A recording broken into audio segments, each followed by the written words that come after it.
Welcome to GMTV Telugu news. ముందుగా ప్రధానాంశాలు. చిత్తూరు జిల్లా ఎస్పీ మణికంఠ చందోల్ చేతుల మీదుగా పలమనేరుకు చెందిన పోలీసులు ఉత్తమ అవార్డులు స్వీకరించారు.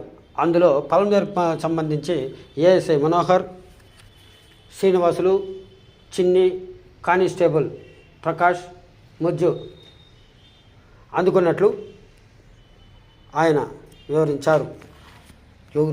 ఎస్పీ గారి దగ్గర నుంచి ప్రశంసలు, అభినందనలు అందుకున్న వీరు మీడియాతో మాట్లాడుతూ మాకు ఇంత ఆప్యాయతతో పురస్కారాలు అందించిన ఎస్పీ గారికి తమ కృతజ్ఞతలు తెలియజేశారు.